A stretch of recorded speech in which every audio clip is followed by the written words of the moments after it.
Because of the government shutdown, the Fed is flying the economy blind. And even if the shutdown were to end this week, it's unlikely that the Fed will have all the data it needs to decide whether or not to cut interest rates this December.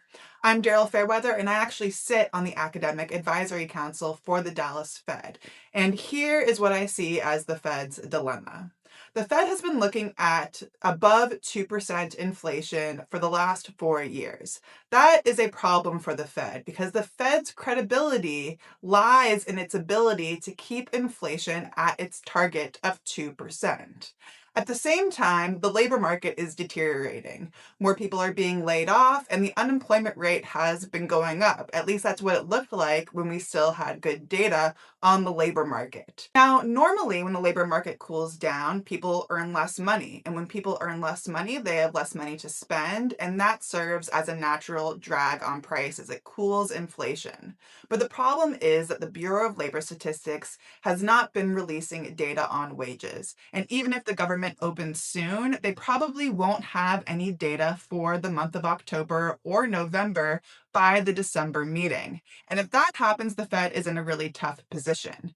If the Fed had data that showed that wages were cooling down, they would feel like inflation was on the path back towards a 2% target, and that would give them permission to lower interest rates and lower borrowing costs for all of us.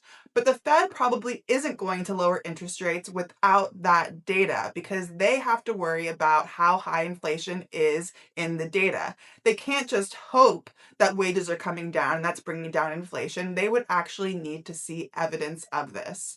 So the bottom line is that a rate cut in December might not happen. And if a rate cut in December doesn't happen, the economy is going to continue to contract under these high interest rates, which means that more people are probably going to be facing job losses. So if you were hoping the economy would turn around soon, you might have to wait a bit longer.